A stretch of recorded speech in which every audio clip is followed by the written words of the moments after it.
The gist of it, and again, as with most you don't know what happens. So he's not quite dead yet. And I hope everyone, again, how many times? How many times?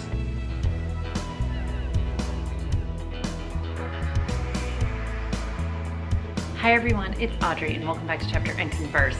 It has been a while, to say the least, and I wanted to hop on because A, I haven't filmed a video in a while, and B, I just wanted to kind of talk about what's going on.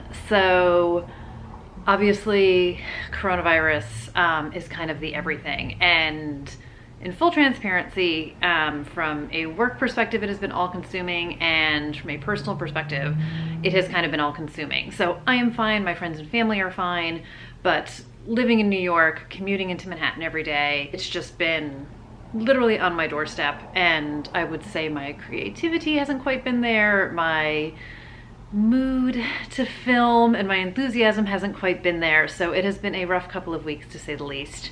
Like I said, so I live outside the city now, but I do commute on a train every day into Midtown Manhattan, and it's a lot. Part of my job is I basically manage the office operations of our New York headquarters, and part of that means, you know, the safety and the security of the space and of the people in it. So this evolving crisis has just sort of turned everyone for a loop, and sort of day by day, at moments it feels hour by hour, things keep shifting and changing, and it has just been a mentally and physically exhausting couple of weeks. So I'm very happy to say that starting Monday I will be working from home, and I cannot stress the amount of relief that brings to me personally, because even though ridership has been down like nearly 50% on the train in the past week, it's still super nerve-wracking. And I posted this picture on Instagram on Friday,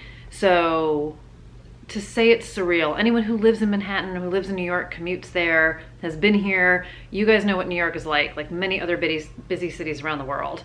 So to see so few people around, to see Grand Central look like a ghost town at a typical rush hour when you are just dodging thousands of people to get from point A to your track, I'm having a really hard time wrapping my head around sort of the surreal nature of all of this, never mind the complete scary part of all of this. So I am trying to balance, you know, being educated and informed of what's going on, and basically like sheer and utter panic. And I, like lots of people, went to the supermarket, and it's just mind-blowing that there's no food. I mean, like, the shelves are just like ravaged. Like, there's no frozen food, there's no meat, there's no fish, there's hardly any fruit and veggies, if any. Milk is gone, bread, like anything, pasta, anything packaged, anything with a long shelf life. I was at Whole Foods 10 minutes after it opened on Saturday morning, thinking I was so super smart. And I am not one of those people that had to wait online for 2 hours. I probably waited online for 20 to 30 minutes, which is crazy. And I did manage to get some things, but it's like nothing I've ever seen before. And I am glad that I am sort of a nervous person sometimes, and I did get some flack for this at work, but I don't even care. So I did go food shopping earlier this week, so I am set.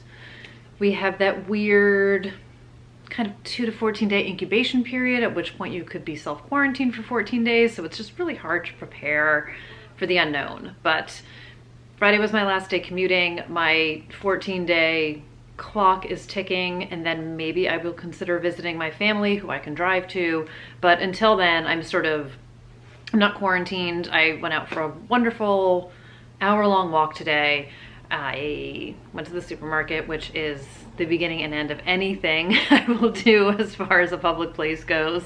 But it is a really, really weird time. So all that to be said, I was not feeling camera ready-ish. It is not my nature to get on here and pretend everything is fine. I couldn't do that. I wouldn't do that, but I'm feeling better. I do think the stress of not having to go into the city every day has definitely taken a huge weight off of me. And even though it's going to be super weird to work from home, since so much of my job is hands-on and driven by the office and the people in it, and you know, we're talking an office of like 450 people, so I fully expect my job is going to shift quite a bit in the coming weeks, and we're just sort of, again, taking it day by day. And in the case of today, hour by hour, we have a check-in call at 6 o'clock tonight. So all that being said, I thought I would hop on here, talk about that, be fully transparent with all of you guys. I hope everyone watching this is doing well, your friends, your family, your circle. I hope everyone's okay. I hope everyone's in a safe place and you've got the food you need and the supplies you need and all that. I know it's just so many stresses on so many different levels. And I have intentionally turned the news off. I watched a bit this morning, but I do think it was sort of contributing to my anxiety, and I don't need anything contributing to it. So again, walks, I worked out a bit at home, just trying to do some things to sort of keep myself focused and feeling good. And the good news, unrelated to all of this, but I have finally been able to focus on reading. I think I was so distracted. So my slump just sort of turned into not so much a slump, but just like a complete disinterest in doing anything. But huge thank you to all of you who said, hey girl, why don't you try reading a book that is in a series that you're already reading and see if that works. So I did read book number 3 in the Sherlock Holmes Jamie Watson series. Thoroughly enjoyed it. I will talk about it in my monthly wrap up, but that definitely, I think, helped creep me out of the slump a bit because I was happy to be with characters I knew, and it was sort of a comforting, warm, fuzzy blanket to be in. But the book that I think can take the credit for snapping me out of my slump that I wanted to talk about today is Friends Like These by Sarah Alderson. And this is a book that I got during my, or as a Christmas gift, during my Christmas gift, as a Christmas gift. And I saw it as a recommendation from Alexa Dunn. And she is an author tuber who also does some book reviews. She mostly does adult and YA thrillers, which is why I love her dearly. She also does tons of writing advice. She's traditionally published. She's got 2 books out already. And anyone who is sort of in the writing vein, if you're looking for an author tuber to watch, I highly recommend her, and I will link her channel down below. And also she does lots of great thriller reviews and recommendations, and this is one of the ones that came from her. And I have to say, she was dead on. This book was great, and I read it in a couple of sittings, flew through it. So this book is about, I guess you could call them maybe like frenemies from work. So these 2 colleagues, Becca and Lizzie, worked together a few years ago, and Becca had wound up leaving the company. I won't get too much into the nitty-gritty of why. And one night, Lizzie finds herself home alone, drunk on wine, down a social media rabbit hole, wondering whatever happened to Becca. And like, we've all been there. We've all done the social media rabbit hole for one person or another. And she finds some stuff, and she messages a friend of hers who also used to work with Becca, basically tearing on Becca's new life. And the next morning realizes that she actually sent Becca the message and not her friend.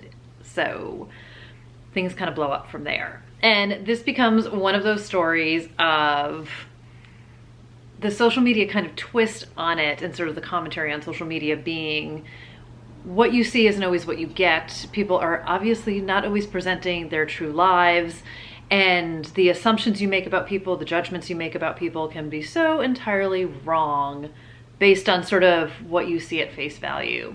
And we get some multiple perspectives. It is twisty-turny. It's just compulsively flippy. I loved her writing style. I love the language. I'm a huge fan of Sarah Alderson. I did download another one of her books, whose name I can't remember off the top of my head, but I talked about it in another one of my videos. Hold on. I downloaded In Her Eyes, and this was, I think, a couple bucks on iBooks a few months ago, or maybe like in January or something like that. So I'm super excited to read that. I think that's her newest book. And then she does have a backlist, but believe it or not, I still haven't bought a fiction book in the new year. So I did buy one book, which is a writing craft book called Story, but I still have not bought a book. So I am still really trying to commit to chipping away at what's going on behind me, and I have so many books on my Amazon wish list, and I keep like maybe gonna do it, but not doing it, because whatever I buy, it has to be a book that I'm gonna read immediately.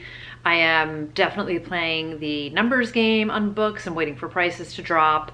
My list is growing, so we will see, but I'm not having major FOMO at this stage. I'm starting to get a little itchy about a couple of books, but as a whole, I'm doing okay, and I think obviously the reading slump and the other distractions have contributed to that. I think I'm going to probably wind up buying something in the coming week, and I will let you guys know what it is when I do it. But this was a wonderful, wonderful book. It is maybe 300 pages, just over 300, like 306 pages. Such a super fast read if you are looking for a good psychological thriller, if you are just looking for a new author to check out, if you're looking for something to get you out of any kind of slump, rut, anything that you are in. Just, again, the social media aspect of it, the dynamics of female friendships, and just some good, twisty, fun stuff. Hugely recommend. And then I don't want to jinx myself, but I started reading Alifair Burke's The Better Sister this morning, and I'm about 50 pages in, and I'm loving it so far. So maybe the slump is behind me. But you guys know I'm a huge fan of Alifair Burke's. This is definitely more of her psychological thrillers. It is a standalone. This is about two sisters, and they are a bit estranged, and they both married the same guy at different times, and that guy's dead, and we're not quite sure what's going on. So I'm loving it. I love her writing. I'm very curious to see where the story's gonna go. And again, just about 50 pages in, but I am all in with this one. I am filming my more anticipated releases video for books that are coming out in April, and actually probably a couple books that I missed from, I did like the January, February, March releases, and obviously they weren't all encompassing because thousands and thousands of books have come out, but a few books that are actually of interest to me but I didn't have on those lists. So I'm putting that together to come out to you guys. Alifair Burke, my point is that she was supposed to have a new book coming out. It was supposed to come out in April, but it looks like maybe the date has changed. But as part of my, I set so many rules for myself this year, but as part of my efforts to tackle my backlist, one of the many rules I made for myself is that I'm not allowed to buy a new book by an author if I have an unread book of theirs on my shelf. So I wanted to catch up on this anyway. I also figured that since I am home for the next at least 2, probably more weeks, also unknown, that I'm gonna try and read some hardcover books. And I realize this probably sounds silly to you guys, but when you commute on a train and you have to lug said book on top of everything else that you're lugging back and forth every day, the hardcover can get kind of taxing after a while. So I thought I would try to chip away at some of the hardcover books that I have on my shelf, or some of like the big chunkers that I didn't want to schlep back and forth. So not to say that I'm going to be reading massive amounts of books every single day, because I am working full time, but still, the beauty of having about 2.5 hours a day back, which would be my round trip commute time, never mind the time I would have to get up early to get ready for work, and I get up early so I can exercise before work, and by the end of the day, like a lot of other people, I am often exhausted from the early morning and the commute and the job and the commute. So I feel like I've gotten a lot of time back, and I want to try and do my best to maximize it and not kind of blow this very nice opportunity that's coming out of a really horrible situation. But I'm not going to still be getting up at 5 o'clock in the morning, but I am going to try and figure out a way to kind of do a few more things, take advantage, like I said, of being home and sort of the time I get back in my life outside of my regular work day. So here's hoping all of that works. And then some other things. I rented Knives Out last night. I watched half of it because it's a 2-hour movie and Nana was tired. So I need to finish it tonight, but so far I'm totally loving it. So I don't want to say what part I'm at, because if you haven't seen it, that's really rude of me, but so far I am totally loving it. I wasn't sure what to expect. I intentionally didn't know anything about it other than the fact that people that I like said it was wonderful, like friends of mine in my life said it was wonderful, and I've heard some great things about it. So I'm excited about that. And then I've also rented Once Upon a Time in Hollywood. I haven't started it yet, but Amazon, iTunes had a couple of these movies for kind of a cheaper price this weekend, so I'm taking advantage of that. And then I have a long list of movies that I would like to watch. My DVR is overflowing with stuff. I have a lot of things to catch up on, but I'm trying to sort of, again, take advantage of being home, kind of lose myself in some things that make me happy. It's very weird to just not do things, but I don't know. I don't know what's gonna happen, but kind of all of this has gotten me kind of thinking about different videos and different ways to sort of figure out how to get through the day. I feel like the next few days are gonna be really, really weird as we all try and figure out how to kind of make this work from home shift. There are still a few people in my office because we need a couple people on site just to make sure things are not leaking and blowing up. And there's a handful of people who can walk from home into the office.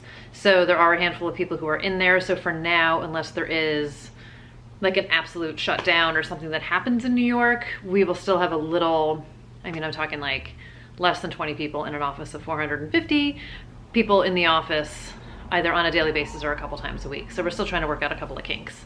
So the next few days are gonna be weird, but that is kind of where the update is. I know this is not the most exciting video. This is not the most thrilling.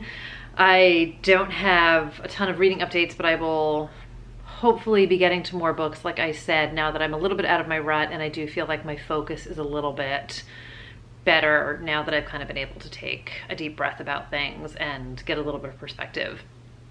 It's just, yeah, it's been a rough time, but I am back. I will be making more videos. I am so sorry I've kind of disappeared for a couple of weeks. I just wanted to do a little check-in. Like I said, let you guys know what's going on and make sure that everyone else is doing well, sending everybody my best wishes, and huge thanks to people who are new here. I believe probably most, if not all of you, found me through Leanne from Literary Diversions. She did give me a shout out in one of her more recent videos, so huge thanks to Leanne for that. I just am speechless, and it's amazing, and I love her videos, so that's really, really cool. But thanks again, everyone, for spending any part of your day with me. I really do appreciate it. And comment below, let me know how you're doing. Let me know what you're up to.